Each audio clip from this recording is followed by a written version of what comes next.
જય સ્વામિનારાયણ. આજના દર્શન. જય ગણપતિ દાદા. જય કષ્ટભંજન દેવ. Good morning. જય સ્વામિનારાયણ, જય સિયારામ, જય શ્રી કૃષ્ણ, જય માતા. ઓમ નમઃ શિવાય. સિદ્ધેશ્વર મહાદેવની જય. હવે આજે કે અમારી પાસે એક નાનો છોકરો આવ્યો હતો કે એમના પપ્પા નથી અને એમના મમ્મી છે એ મજૂરી કરે છે. તો ભણવાની અંદર એને બહુ ઉત્તેજના છે અને બહુ આમ હોંશિયાર છોકરો છે, ભણવા માટે સક્ષમ છે. એટલે અમને એવું કીધું એને કે મારે નવોદય અને સીએટી એના ક્રોસ મારે કરવા છે, એનું ટ્યુશન મારે કરવું છે. પણ અમારી પાસે કાંઈ છે નહીં કે જો હું આ ટ્યુશન રાખું અને આમાં હું આગળ વધી અને સિલેક્ટ થઈ જાઉં કે પાસ થઈ જાઉં તો એ કે મારા પરિવારને કોઈ જાતની મારા ભણતરની તકલીફ ન રહે અને મારે ભણવું છે, પણ અમારી પાસે કંઈ નથી. એટલે આજે એ છોકરાને આપણે મેકવા જવાનો છે. એ છોકરા માટે કે જે ટ્યુશનની ફી છે એ કોઈ પણને આગળ આવી અને એ છોકરાને મદદ કરવી હોય તો પણ છૂટ છે. અને આજે ફાઇનલી એ છોકરાને મેકવા જવાનો છે કે જે આ છોકરાને ટ્યુશનમાં મેકવાનો છે એ અશોકભાઈ રાઠોડ કરીને છે કે એ એટલું બધું બાળકમાં ધ્યાન દે છે કે એનું પોતાનું બાળકને ટ્યુશન કરાવતા હોય તે રીતે ટ્યુશન કરાવે છે. એટલે સારું છે. ભગવાનની દયાથી જો પાસ થઈ જાય તો એને 12 ધોરણ સુધીની કોઈ પણ ખાવા પીવાની, કપડાં લત્તાની કે કોઈ ચોપડાની કોઈ પણ એને તકલીફ પડે નહીં. એટલે આપણે એને જવાનું છે અને 100% છોકરો એટલો ભણ્યો હોશિયાર છે એટલે પાસ થશે જ, તો એની આખી જિંદગી સુધરી જાય. ને નહીં તો બિચારા એના મમ્મી મજૂરી કરે છે અને મજૂરી કરીને કંઈ છોકરો ભણાવી શકે એવી પરિસ્થિતિ છે નહીં. તો એને 10 પાસ કરીને એને કંઈક કામ કરવું પડશે. ઓલું એને ટેન્શન ન રહે, એનું મમ્મી એનું ગુજરાન ગમે એ રીતે મજૂરી કરીને ચલાવી લેશે. પણ આ છોકરાની ક્યાંય ફી ભરવાની ન થાય તો એના મમ્મીની શાંતિ રહે અને છોકરાને ભણવું છે એ પૂરું ભણી છે. જય સ્વામિનારાયણ. જય સ્વામિનારાયણ. જય સ્વામિનારાયણ. અશોકભાઈ, આ છોકરાને આપણે ટ્યુશનમાં મેકવાનો છે. આમના પપ્પા નથી, આના મમ્મી છે એ મજૂરી કરી અને એનું માંડ કરીને ગુજરાન ચલાવે છે. હવે છોકરો ભણે હોશિયાર છે, બરાબર છે.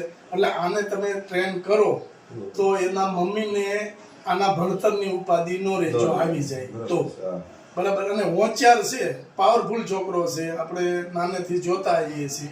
એટલે એ તમારે ભણવામાં એની પૂરી કાળજી છે. સરસ વાત છે. અને આવા બાળકોનો જો તમે એ લાવતા હો ને એવો કઈ ખર્ચ ઉઠાવતા હો તો મારે પણ સહભાગી બને. હું માત્ર પૈસાને કે કોઈ માનતો નથી, પૈસા કોણ બાબત છે, આજ છે ને કાલ નહીં, પણ આવા બાળકો તૈયાર કર્યા હશે ને એના આશીર્વાદ આપને મળશે, એ જ આપણો મેઇન પૈસા.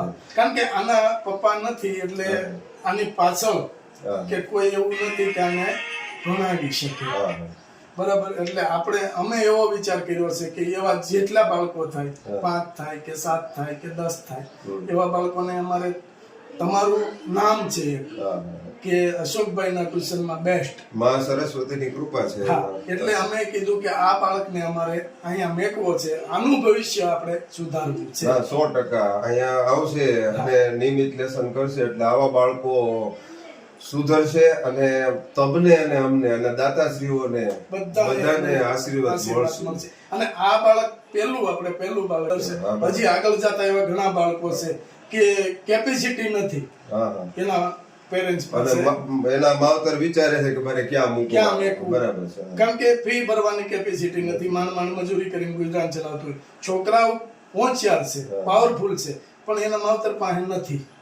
બરાબર. ખાવાનું ન હોય તો બિચારા ભણાવી ક્યાંથી શકે. એટલે આમાં તમે ખાસ ધ્યાન આપજો. ના 100% આવા બાળકોને જ પહેલી પ્રાયોરિટી. મારો ધ્યેય એવો છે કે સામાન્ય વર્ગના અને ગરીબ વર્ગના બાળકો છે ને એ તૈયાર થાય ને લાઈફ ટાઈમ અમારે છે.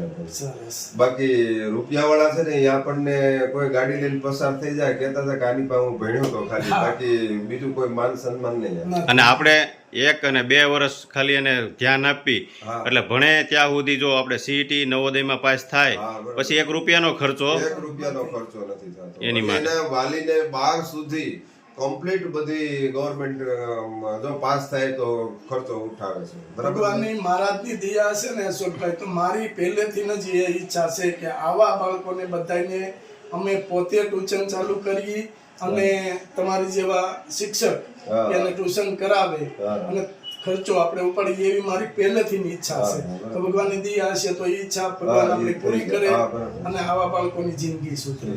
બરાબર છે. કેમ કે પાસ થઈ જાય પછી તો એને કોઈ ઉપાધિ જ નથી. ઉપાધિ ને અત્યારે જો આ સરકારમાં એવું છે કે ગરીબમાં ગરીબ વિદ્યાર્થી હશે અને ટેલેન્ટેડ હશે એને રાતમાં ઓર્ડર આવશે કે હાલો તમારો વારો આવી ગયો. કોઈ કરપ્શન કે કોઈ ઓલું નથી. એની હોશિયારીતા કેવી છે એ અત્યારે છે. જો અત્યારે કેટલાય નોકરી ઉપર લાગી ગયા છે. અને મારું માઇન્ડ અશોકભાઈ એવું કહે છે કે હોશિયાર છોકરા છે ને એના માવતર પાસે ફળ નથી. હા બરાબર છે. છોકરા હોશિયાર છે, ભણી શકે એમ છે, પણ એના માવતર પાસે નથી બિચારા. તો આપણે થોડીક મદદથી કે છોકરાની જિંદગી સુધરી હોય ને આગળ જાય તો આને આખી જિંદગી સુધરી એના માટે સારું, એના વાલી માટે સારું. વાલી માટે સારું છે. બેટા કેવું લાગ્યું આજ પહેલો દિવસ? સારું. મજા આવી ને? મજા આવી ને? હવે આપણે કાંઈ એમાં આવવાનું છે. તારા મમ્મીને તારું કોઈ પણ જાતનું ટેન્શન ન રહેવું જોઈએ. ધ્યાન આપજે પૂરું, એટલે તારે 12 સુધી કોઈ પણ જાતનો ખર્ચો નહીં થાય. બરાબર? જય સ્વામિનારાયણ. આ પૈસા છે. બરાબર. હવે અહીંયા તમે આપણે કહેતા હતા કે અહીંથી શરૂઆત કરી કે એકમ, દશક અને 100. તો 100 થી પૂરું થાય છે તો આપણે વાંચવાનું 100 થી શરૂ થાય. તો આને શું કહેવાય? 532. હવે આપણે આ શીખવાનું છે અત્યારે દશાંશમાં. તો પોઈન્ટ નજીકનો જે અંક હોય ત્યાંથી શરૂઆત થાય અને આમાં એ પહેલેથી શરૂઆત થાય. તો આને પોઈન્ટ પહેલાનો એને શું કહેવાય? દશાંશ. આને શતાંશ અને આને શું કહેવાય? સહસ્ત્રાંશ. તો આને વાંચવું હોય તો કઈ રીતે વાંચી શકાય? 7 ને વાંચવું હોય તો 7 દશાંશ કહેવાય. 7 દશાંશ. તો એને લખવું હોય તો 7/10 લખીએ છીએ. આને લખવું હોય 7 દશાંશ 10. 7 દશાંશ એટલે 10 છેદમાં આવે, 7 અંશમાં આવે. બરાબર. તો 7 દશાંશ કહેવાય. અને આ હું કીધું શતાંશ. શત એટલે 100. જ્યાં છેદમાં 100 આવે એને શું કહેવાય? શતાંશ. તો કોના છેદમાં 100 આવે? 3 ના છેદમાં 100. તો અહીંયા 3 ના છેદમાં 100 મૂકીએ તો એને શું કહેવાય? 3 શતાંશ. અને 2 કિલો ગોળ કેરી અથાણું, 1 કિલો ગુંદા, 1 કિલો મુરબો, જગ્યાનું પાણી, 2 શેમ્પુ, 1 હેર ઓઇલ, 12 સાબુ,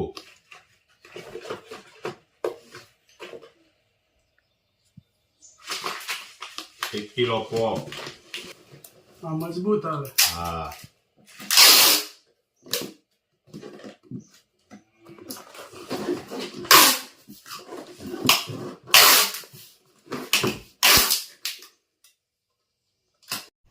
એક શેમ્પુ, 1 હેર ઓઇલ.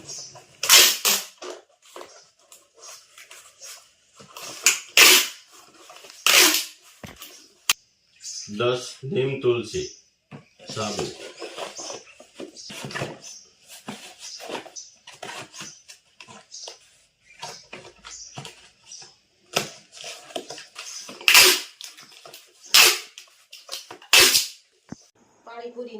હાલે લે તમે તો પણ ન હોય બનાવો. પાણી પૂરી તરાઈ રેડી થઈ ગઈ છે. પાણી બની ગયું છે. ફુદીનાનું. વાહ ભાઈ વાહ. ફુદીનો જો એટલો વધો રેડી લ્યો આવી જાઓ. પૂરી ઉપર એટલે હજી તો પૂરી બનાવવાની છે ને? ના રે ભાઈ હા એ રેડી તૈયાર થઈ ગઈ સરસ મસ્ત પૂરીનું આયોજન છે બાપા. આ તો ધબધબાટી. પાણીપુરીનું થઈ ગયું છે ચાલુ અને બાળકો જમાવટ બોલાવે છે પાણીપુરીની. કેમ બાળકો એમાં તો બહુ મોજ આવે. મજા આવે છે ને પાણીપુરીમાં? જો ગુલાબભાઈ પાન બધા બે ગયા છે. ઓલાની ઘોડે છે છોકરાઓ અરે આપણે મોટા હા જમાવટ છે. બાળકો એમ કે પાણીપુરી ખાવી છે તો હા મેળ પડી. મેળ પડી જાય બધાયનો. કેમ છોકરાઓ વેદો ભાવે છે ને તને? છોકરાઓ ખાય ને. હા છોકરા વાહે મોટા હોતી હા મોટા ખાય એમ જ હોય ને છોકરાઓનું કહેવાનું પછી કે મોટાઈ ખાય. મોટાય ખાય હવે તો વેકેશન છે તો કરો જલસા. હવે ક્યાં જવાનું છે? કરે બહાર નથી જવું?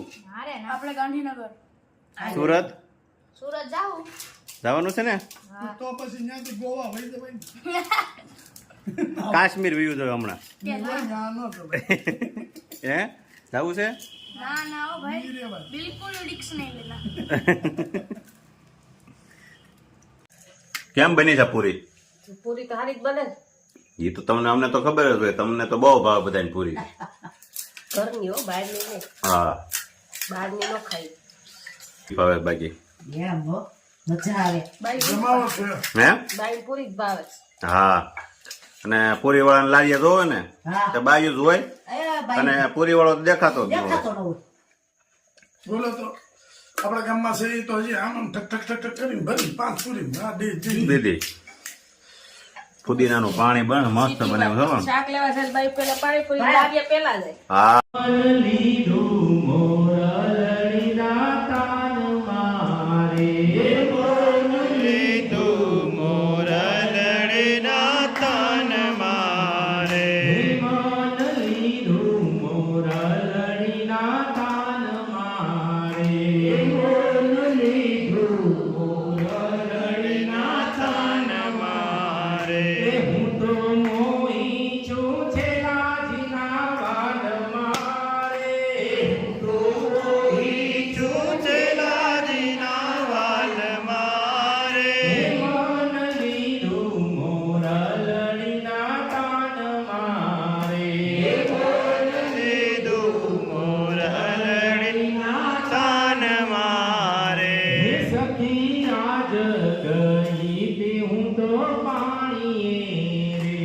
સખી